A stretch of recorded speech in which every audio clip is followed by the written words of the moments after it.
Hello everyone, welcome to another interesting session of the Analyst. In today's video, we are going to discuss 5 important topics from the perspective of UPSC examination. The topics are as follows. We will start with discussing the strategic relation between India and UAE, followed by the regulation of the online gaming sector. Then we will inquire about the utility of SVANidhi scheme. Then we will see the status of the FMCG sector in India, and towards the end, from the environment sector, we will read about an interesting phenomena known as BRUMATION. The handout for the discussion will be available in the description of the video. So let's begin. Well, why India and UAE relation has been in the forefront of the news? The reason being that recently there has been an official visit of the Indian Prime Minister to UAE, where he is going to inaugurate the BAPS temple in Abu Dhabi as well as participate in the World Government Summit. Now this forms an important component of your GS2 paper under the theme of India's bilateral relations and Indian diaspora. Now one may wonder, what is the historical context of India-UAE relation? Well, the India-UAE established their diplomatic relation in the year 1972 when the federal UAE was formed, which comprises of 7 emirates such as Abu Dhabi and Dubai. Also, in the year 1981, the Indian Prime Minister Indira Gandhi became the first Prime Minister to visit UAE. After which, the gap of 34 years in the year 2015, our current Prime Minister, Shri Narendra Modi, became the second Prime Minister to visit UAE. After which, the India and UAE relation not only strengthened but developed in various grounds such as economic and cultural ground. Example of which was the inauguration of BAPS temple in Abu Dhabi. Also, the Indian Prime Minister is going to be the guest of honor at World Government Summit. Now what is World Government Summit? It is an annual event which started taking place from the year 2013 and has its headquarters at Dubai, where various political leaders from around the world meet and discuss on various development policies issue. Thus, India and UAE has strengthened their relationship. There is also a strong ground for development of their relation. Let's see what is the need of strategic relation between India and UAE. Now, there are 2 important needs of India where UAE plays a very prominent role. The first is ensuring India's energy security. Now we are aware that India is the 3rd largest oil consumer in the world. We are 87% import dependent on crude oil, and our oil demand is increasing 3 to 4% annually because of simultaneous increase in our energy demand. At the same time, UAE is among the world's 10 largest oil supplier and exporter. Now just imagine that if you are an oil supplying country, which country is going to be your best friend? The country which has large market as well as geographically near to you. This is where India has an advantage over USA and China, because even though they also have a large market for oil, they are geographically very far away from UAE. Now there is another need where UAE plays an important role, and that is to enhance India's role in the Middle Eastern region by amplifying the collaboration under Gulf Cooperation Council. Now the countries which forms part of Gulf Cooperation Council are illustrated in the diagram. As you can see, the United Arab Emirates sits right at the center. Also, there are 2 needs where India plays a prominent role for UAE. So after the withdrawal of USA under the current Biden government from the region of Middle East, there is a huge vacuum for security.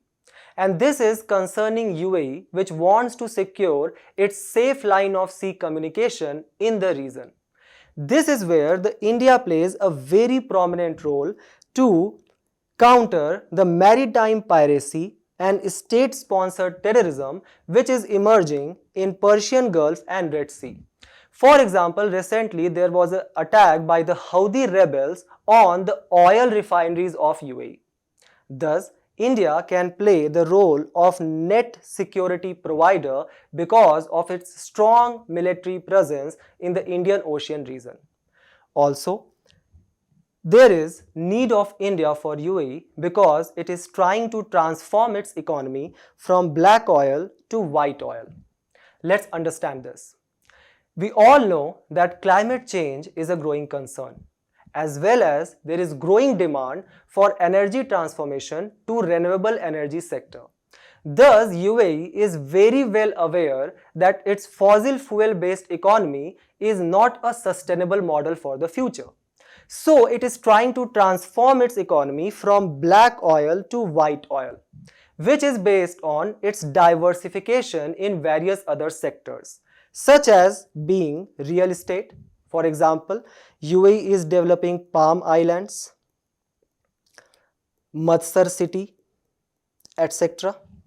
Also, it is giving impetus on tourism by creating iconic places such as Burj Khalifa.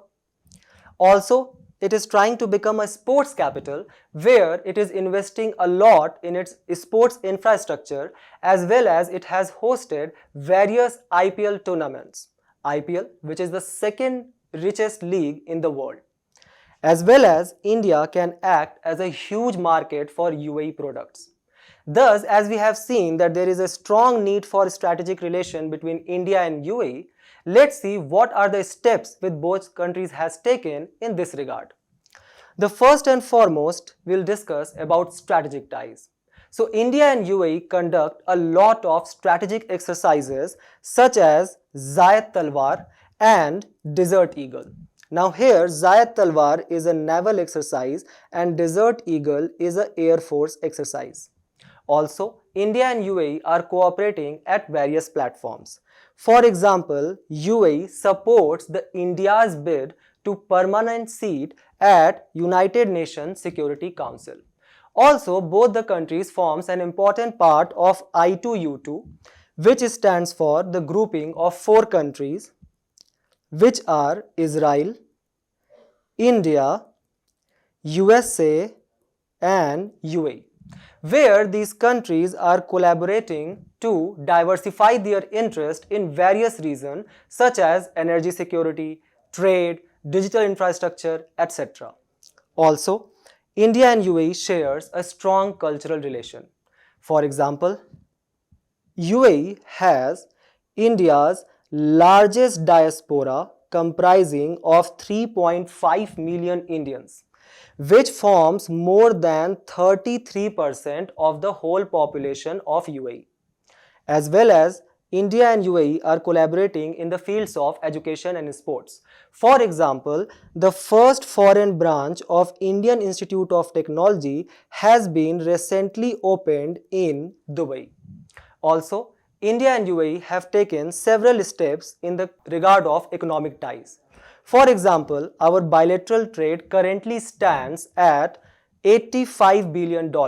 And both the countries have set the target to further increase it to $100 billion by the year 2030. At the same time, India is the 3rd largest trading partner as well as 2nd largest export destination of UAE. Also, UAE act as the 4th largest investor or foreign direct investment in India after 3 countries, which are Singapore, Mauritius and USA. Recently, India and UAE has conducted a rupee dirham deal, under which both the countries are going to use local currencies for their trade and thus provide impetus to the de-dollarization of the economy. Also, At the COP28 or the Conference of Parties which met at UNFCCC platform which was held in Dubai, UAE, both the countries has launched Global Green Credit Initiative. Also, to further their economic interest, both the countries are part of India Middle East Europe corridor. As you can see in the map, India can gain access to Jebel Ali port in UAE, from where it can take its trade en route to Saudi Arabia, Israel as well as Eastern Europe. Now this can act as a viable alternative to China's Belt and Road Initiative. Also, both the countries have signed the Comprehensive Economic Partnership Agreement or CEPA. Let's have a quick look about this. What is CEPA? Now CEPA is a free trade agreement where a lot of spectrum of trade, services, energy transformations, all this has been covered, under which India has been immensely benefited. As we can see that it has reduced the tariff on 80% of India's good, as well as there is zero duty access provided to India's 90% exports.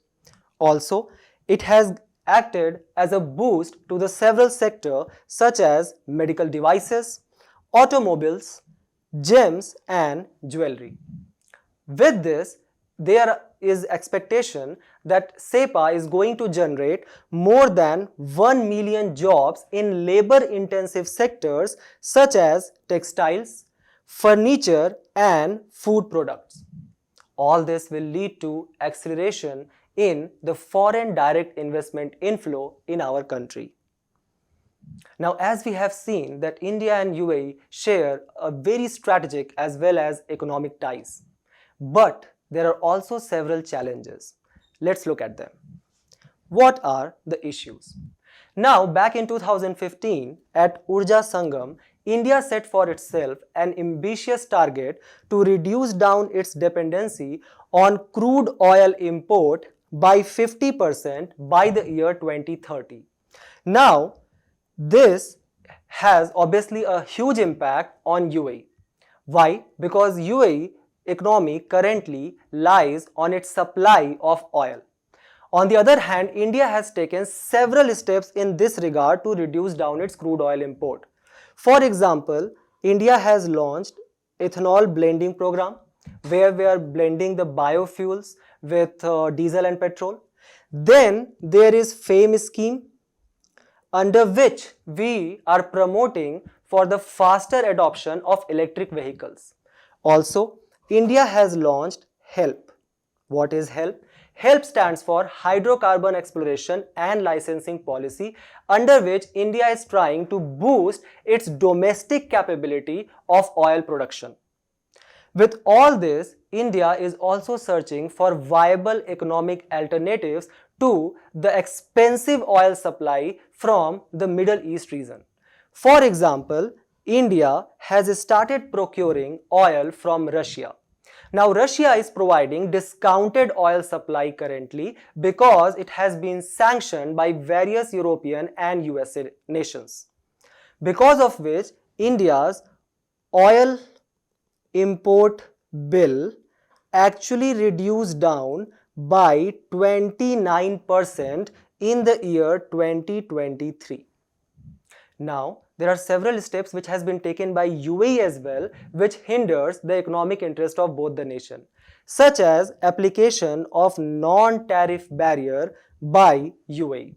What are non-tariff barriers? Non-tariff barriers such as phytosanitary measures and technical trade barriers which has been deployed by UAE, it acts as a huge impediment to India's export in food processing sector. At the same time, there is China who has adopted the checkbook policy, under which China is dumping huge investment in UAE, thus trying to crowd out the Indian investment and Indian companies in the region. Also, there is issue of kafala system, which is a labor exploitative system. What happens under kafala system? Let's imagine that you are an Indian worker who has migrated to UAE for better job opportunities. Now, under the UAE's law, it provides the employer unsolicited control over the employee's not only employment status but as well as your immigration status. Thus, it acts as a bonded labor system. Also, if we are following the news, we know that the Middle Eastern region is infested with various wars, and thus it has become a theater of warfare. For example, there is an ongoing conflict with Hamas and Israel. Also, there are Houthi rebels which are attacking in the Red Sea and Persian Gulf region. Because of all this, the Indian investments in the Middle Eastern regions are a major concern. At the same time, it has several internal security complications. Because as per a recent report by the Ministry of Home Affairs, the Indians who migrate to Middle Eastern countries such as UAE, they are radicalized by terrorist groups such as ISIS and make them attack our own nation. Thus, radicalization and enrollment of such Indians in such terrorist organizations act as a huge internal security concern. It can also lead to the problem of sleeper cells in our country. Now, as we have seen that there is a strong ground for India and UAE to bolster their strategic ties. Thus, there are certain suggestions which we are going to see with both countries can adopt, such as reducing the non-tariff barriers to ensure transparency and predictability in the trade relations. At the same time, India and UAE shall aim to establish 2+2 dialogues, such as India has already established with countries such as Japan, Australia and USA, where the defense minister and the finance minister of both the countries come at the same platform and share their policies and have a profound discussion about the development. Also, India shall harness its soft power. Now, we are a country with cultural vibrancy.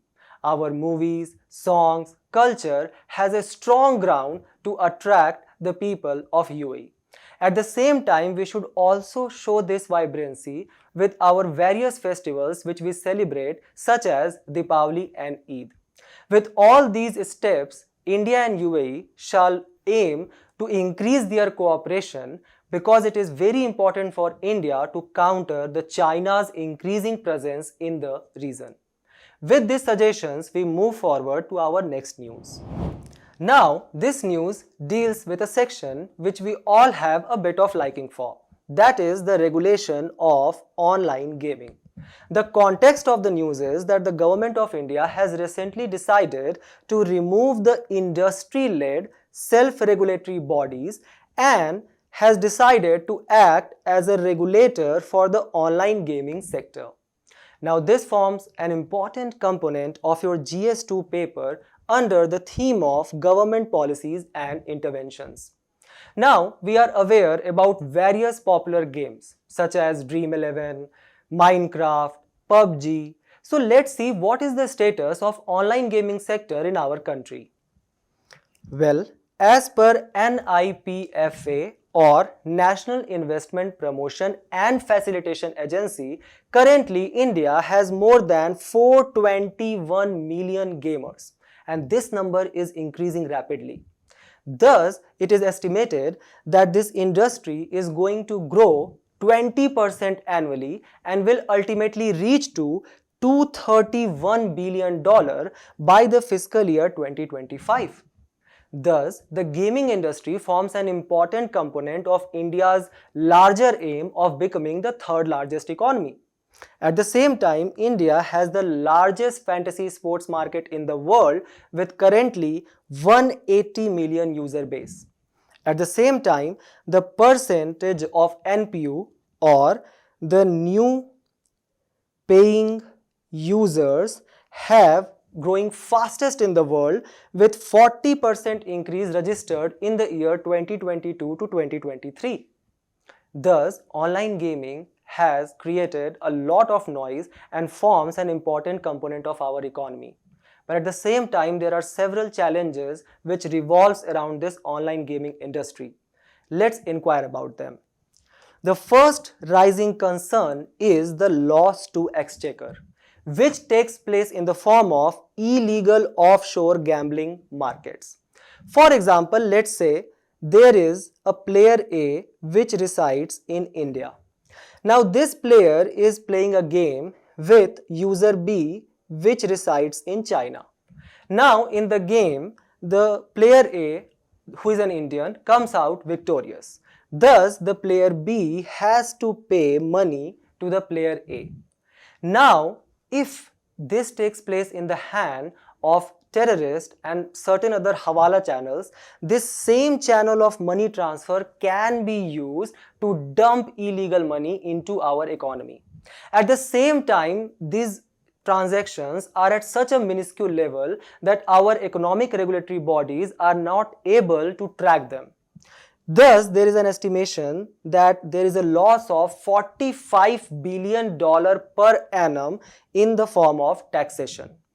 Also, there are national security concerns because these channels which we discussed can also act for money laundering through illicit channels.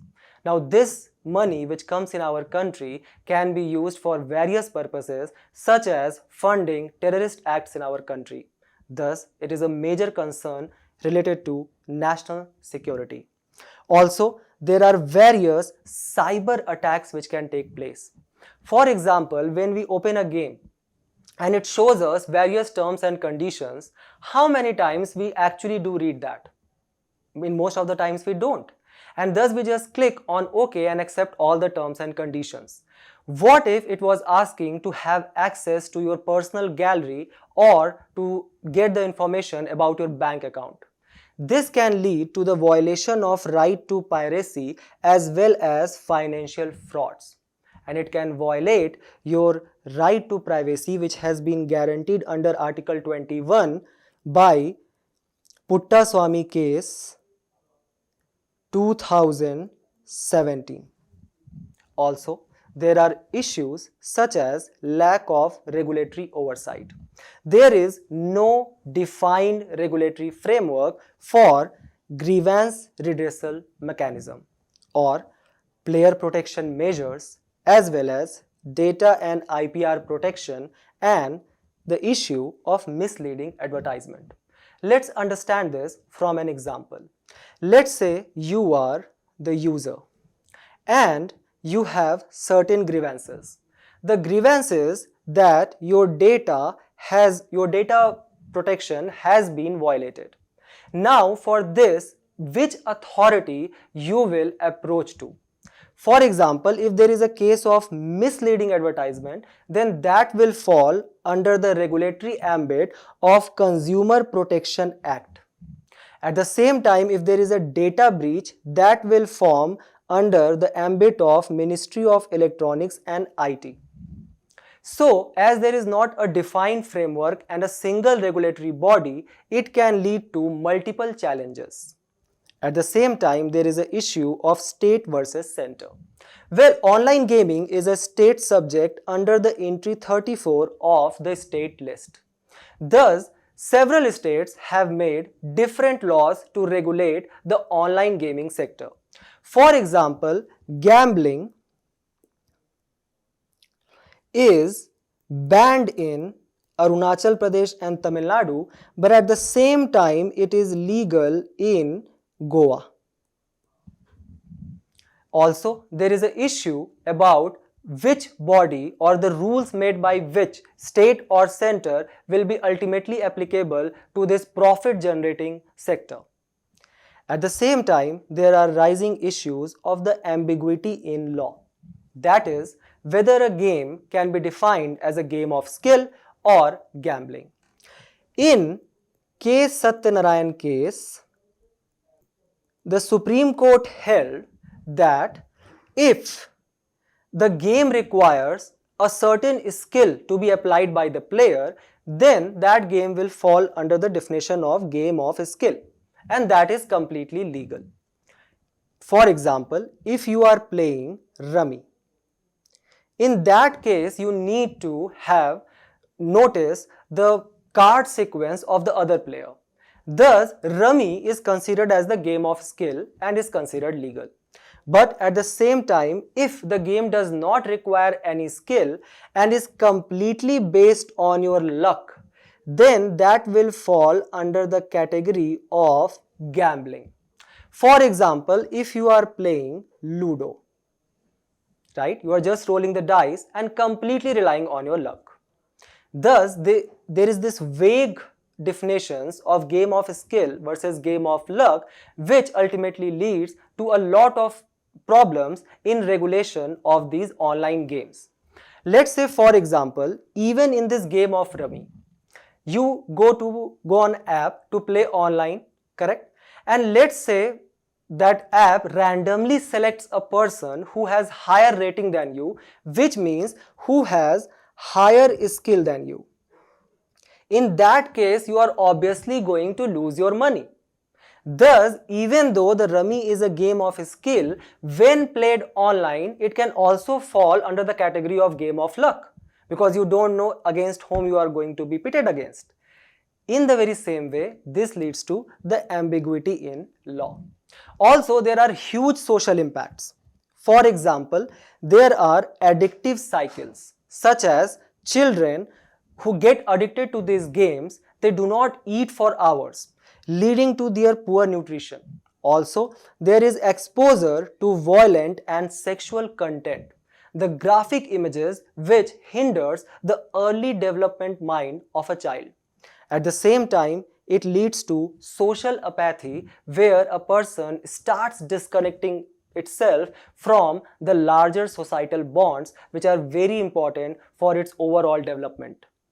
Also, these addictions can lead to financial losses and debts. Thus, several regulatory mechanisms has been devised by the government. The first and foremost is that on the October 1st, 2023, finally the online gaming was brought under the ambit of GST laws, and 28% tax will be now applicable on online gaming sector. As well as under the IT rules, Information Technology Rules 2021, the central government established an industry-led self-regulatory body, which was given the power to approve the online real money games. Now, the idea was that the industry which has more knowledge and is more experienced in the gaming sector will come together, people from various backgrounds, and they will have an efficient regulation of the online gaming sector.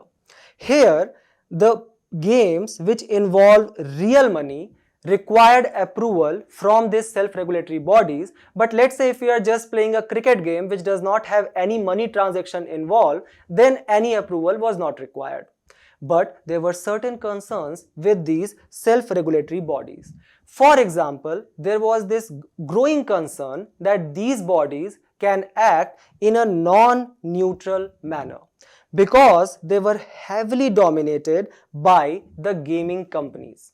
Also, these companies could create market barriers. For example, let's say if your game is completely based on skill and you try to launch your game into the app market. For that, you need approval of these self-regulatory bodies. But these self-regulatory bodies, which are being dominated by the gaming companies, they will see that your game is really good and can lead to market intervention. Thus, they will stop your game by not approving it. Thus, they will create market barriers. So, recently, the Ministry of Electronics and Information Technology rejected these self-regulatory bodies and has decided to create a Government of India-led regulatory body, and the idea is that it will be designed on the model of SEBI, or Stock and Exchange Regulatory Body of India, which deals with the stock market. So, the ministry had proposed an SRO and asked the industry for proposals. The officials say that the proposals were heavily dominated by the gaming companies. So, as per the new IT rules, the online real money games need to be approved by the regulatory body, and now this regulatory body will be created by the government. So with this, we move forward to our next news, which deals with a government scheme called as Pradhan Mantri SVANidhi. What is the context? As per a recent study conducted by Ministry of Housing and Urban Affairs, the Pradhan Mantri SVANidhi scheme has boosted the annual income of street vendors. Now this forms an important component of your GS2 paper under the government policies and interventions. So let's quickly inquire about the provisions of the scheme. What are the provisions of the scheme?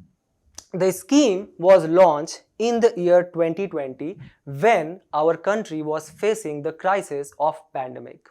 Thus, to revive the economy of street vendors who were facing huge job shortages because of less demand and lockdown, this scheme was launched, under which affordable working capital loans are provided without any collateral to the urban street vendors. Such loan is provided in 3 tranches. Now look closely. The first loan is provided, which is of around 10,000 rupees. The second loan is around 20,000 rupees. Now this second loan is only approved when you have paid back your first tranche. And if you will pay back your third tranche as well, then you will get 50,000 rupees. Thus, with repayment and good credit score, you get further and further credit. The lowest amount is 10,000, the highest amount is 50,000. At the same time, if you are doing these timely payments, the interest subsidy of 7% per annum will be provided by the government.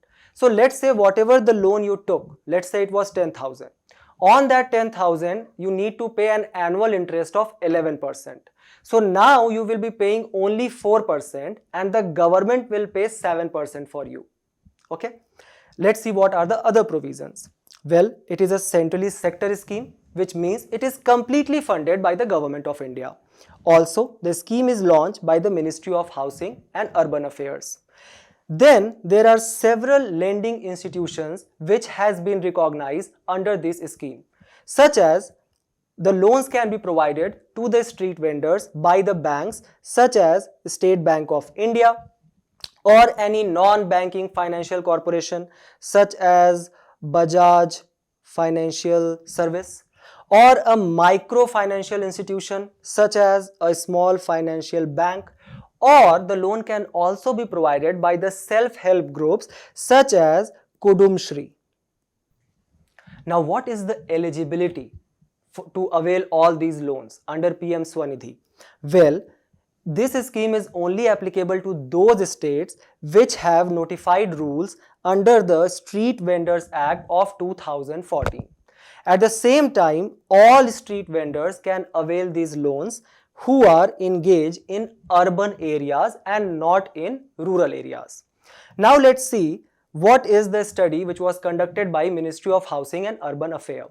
As per the study which was commissioned by Ministry of Housing and Urban Affairs, and it was carried by the Center for Analytical Finance, which comes under the Indian School of Business, the study had a sample size of 5,141 vendors across 100 urban local bodies in 22 states. Also, the first tranche of 10,000 rupees, as per the study, the first tranche of 10,000 rupees has led to additional annual income of 23,600 rupees.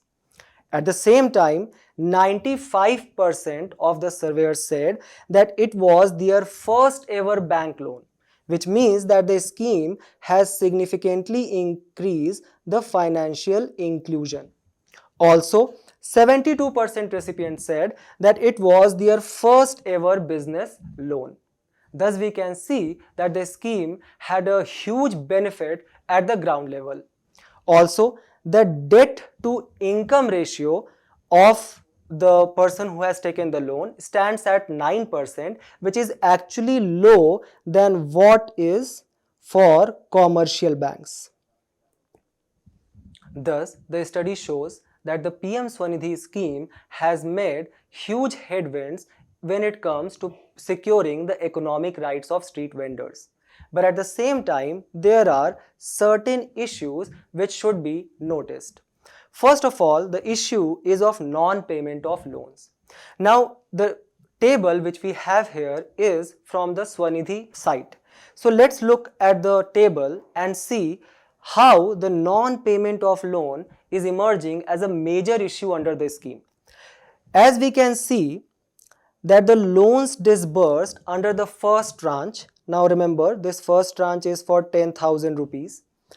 The loan disbursed were 60 lakh and above, but the loans which has been repaid is only 24 lakh.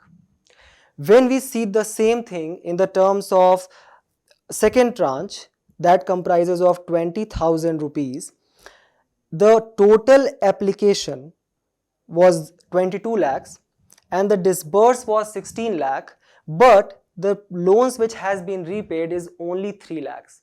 Thus, there is a huge issue of non-payment of loans under the scheme, which means that even though the loan has been provided, the economic conditions of the street vendors have not improved so they can repay their loans. Also, there are several other issues. First is majority from the discriminated section. Now look at the table on your right. Here, as we can see, that OBC, people from OBC forms 44%, and at the same time people from SC sector forms 19%. Thus, more than 60% of the people are from the lower and discriminated backgrounds. At the same time, there is huge underrepresentation of minorities. As you can see in the table, the share of minority in the loan availed stands at only 8%. Also, we can say that there is good amount of female who have taken the loan, but again the male are 57% in availing the loans. Also, the scheme has a limited coverage. First of all, by the definition itself, it is only catering to the areas in urban areas. Thus, the whole rural areas has been left out of the ambit. Even in the urban areas, the scheme is only applicable to those states who have applied the rules under Street Vendors Act of 2014. Now, there are certain ambiguity which lies in this act. For example, the act defines as a street vendor as a person who does not have a permanent establishment and conduct its trade through daily rotatory mechanisms. Now, this is a very vague definition, for which the government has no accurate data that how many street vendors are there present in our country, which leads to large scope of exclusive mechanisms. Correct? A lot of street vendors cannot be covered under the provisions of the scheme. Thus, let's see what are the steps which can be taken to further improve the condition of these street vendors. Well, first of all, we need to ensure their freedom of trade and occupation under Article 19. Also, we need to increase the coverage by including rural areas as well as a state which has been left out of the ambit. Then there is a need to strengthen NASV, which is the National Association of Street Vendors of India, so they can have a strong voice and they can put their demands and concerns in the front of government as well as try to create pressure. Also, we need to skill these street vendors to get them jobs in further diversified sectors under skilling schemes such as Kaushal Vikas Yojana or Skill India Mission. At the same time, we need to train these street vendors in various forms of traditional arts and handicraft to make sure that the products which they are making enhances, and so the demand of those products increases as well. Thus, they get more economic opportunities. For this, we need to apply Vishwakarma Yojana. So let's inquire, what is FMCG sector? Well, the FMCG sector stands for fast moving consumer goods. And the context is that the FMCG companies are using artificial intelligence to gain an insight to the consumer behavior. Now, this forms an important component of your syllabus GS3 paper under the economy section. Let's first inquire, what is FMCG and what is the status of this sector in our Indian economy? Well, the FMCG, or the fast moving consumer goods, stands for the packaged goods which are consumed and sold at regular intervals. Now, this comprises from the chips which you are eating right now to the face wash you are going to apply a bit later. Well, this is the fourth largest sector of our economy. And if we talk about the factory production, it comprises of 5% employment, as well as it employs 3 million people in our country. Now, as per the CRISIL report, this sector has witnessing the double-digit growth of 10 to 12% in the year 2022 to 23. Let's see what are the share of different products in the FMCG sector. The products such as we use Dabur, we use ITC Limited, we use Nestle, we use Parle, we all eat Parle biscuits, right? So let's see what are the share of these products in FMCG sector. Well, the items which comes from household and personal care, they have a share of 50%. Then the product from healthcare sector has the share of 31%, and from your food and beverage sector, it shares around 19% of FMCG. Let's see what are the reason for this fast growth in FMCG sector which we have just witnessed. The first and foremost is the digitization. Well, with the Digital India initiative and the cheaper internet, there has been a huge growth seen in online grocery stores, where we have started buying quick products in a very short span of time at quicker rates on apps such as Flipkart and Amazon. Now, these transactions has been made faster further by digital payment initiatives such as Unified Payment Interface. For example, recently when the President of France was arrived as the guest on the Republic Day, he also visited several traditional artisans in our country, and he was amazed to see that even they had these Paytm scanners in the front of their shops, with which he was able to buy something and make a very fast payment. All this has led to increase in the FMCG sector as well.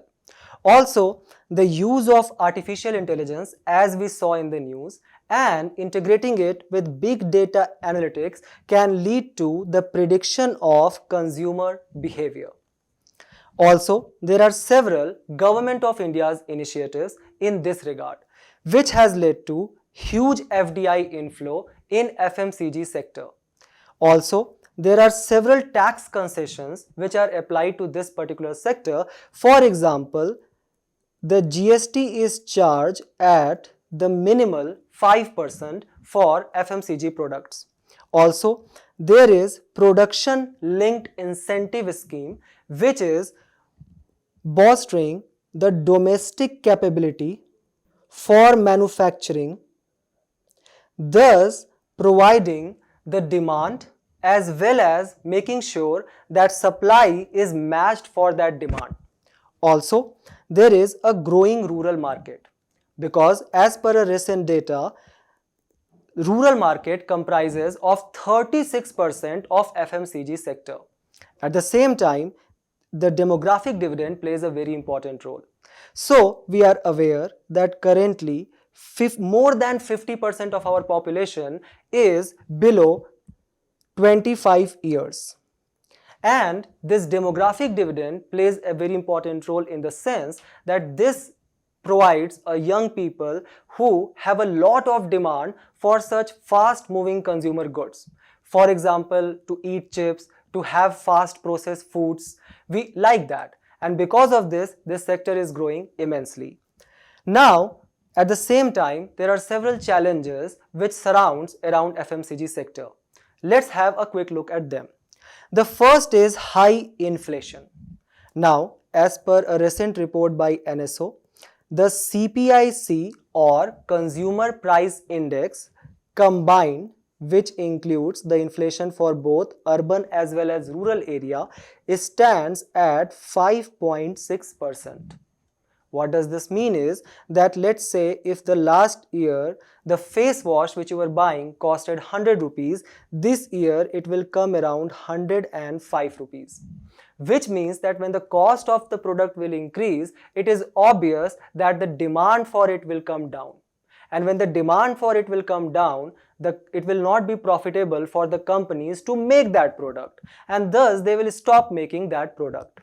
Thus, the production capability in the FMCG sector will decline. At the same time, there is increase in the crude oil prices. Now, this is happening for several reasons. For example, various sanctions which has been applied on Russian oil. At the same time, a lot of turbulence in the Red Sea and Indian Ocean region, as we have discussed earlier. All this will increase the crude oil prices. When the crude oil prices will increase, our logistics sector relies heavily on movement of goods between states through trucks or small carrying vehicles, all of which relies on fossil fuels such as petrol and diesels. So if the cost of crude oil prices will increase, it is very obvious that the freight cost for the good will also increase, which will ultimately lead to inflation. At the same time, there is a large geographical expanse of our country. Let's try to understand this. Let's say that if there is a demand for product A and that demand is being risen in Jammu and Kashmir region, but that product is produced in Tamil Nadu. So, to take the product from Tamil Nadu to Jammu and Kashmir, that will comprise of more than 2000 kilometer area, more than half of the length of Europe. Thus, the logistic cost will obviously be quite higher. And because of this high logistic cost, ultimately the product cost will increase, and as we discussed, the demand for the product will decrease. Also, India has a poor supply chain infrastructure. For example, as per the Logistic Performance Index 2023, which is released by World Bank, India currently ranks 38th. Even though we have actually improved our ranking by 6 places, we need to note down that the logistic cost in India is as high as 14 to 15%. What does this imply? It means that let's say if something which you are buying today has a cost of 100 rupees, 14 rupees from that is actually the cost of logistic to take that product from place A to place B. Now this stands as low as 6% in developed countries like USA. Also, there is an issue of counterfeiting, which means fake or bad products, because of which the demand for the product will obviously decline. So to tackle all these issues, there are several steps which has been taken by our government. Let's have a quick look at them. The first is we need to skill our labor, as we have discussed earlier as well, under schemes such as Kaushal Vikas Yojana or Skill India Mission or Vishwakarma Yojana. Why? Because with this skilling, they will make better products.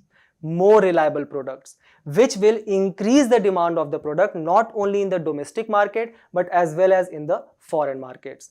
At the same time, we need to improve our logistics. As we have seen, it is a major concern. What we can do on that? Well, the government has launched PM Gati Shakti scheme, which comprises a platform where 16 ministries can synergize their effort to increase better infrastructure. At the same time, the government has launched dedicated freight corridors. As you can see on the map, there are east and west running dedicated freight corridors where there will be high speed moving trains with larger capacity will be run on these corridors, which will make sure that product from place A, as we discussed, will reach to the product B in much shorter span of time and at a much less cost. Also, there is a Bharat Mala Pariyojana where we are improving our road infrastructure. So we have seen the importance of FMCG sector. We also discuss about several issues regarding it, as well as we discuss what are the steps which are being taken and can be taken in the future. With these discussions, let's move forward to the last news of the day, which is brumation. What does brumation stands for? Well, it is a very interesting phenomena where the reptiles adopt brumation during the winter months to survive on the less availability of food, right? Well, this forms a very important component for your prelims paper under the section of environment, flora and fauna. So please pay a very close look on this. Let's see what is brumation, but before to inquire that, let's discuss a little bit about what is the need of brumation. So, see this statement like very closely, that all reptiles are ectothermic, which means that they are cold-blooded animals. What does cold-blooded animal means? Cold-blooded animals means that reptiles such as crocodile, turtle, snake, they rely on the external environment to maintain the internal temperature. Okay? See, we are mammals. All the mammals are endothermic. Okay? Keep these distinctions in your mind very carefully. All the reptiles are ectothermic. All the mammals are endothermic. Being endothermic, we do not need to rely on external weather to regulate our temperature, but we are capable of doing that by our own self. On the other hand, reptiles rely on external weather to maintain their internal temperature. Thus, to deal with extreme weather such as cold climate, they adopt a tactic of brumation, as you can see in the image. Now we are going to discuss about it, that what is brumation. Well, brumation is basically a period of dormancy or slowed activities in reptiles, right? See, there is a difference between hibernation and brumation. Hibernation involves a long period of sleep. On the other hand, brumation does not mean that the animal has gone into a deep sleep. On the other hand, this reptile is very much awake, but it has reduced its physical activities. Thus, this period of dormancy, they will have slowed activities, and this they will do in the month of winter, where the temperature drops and the food becomes scarce for them, correct? Let's go back to the image and see.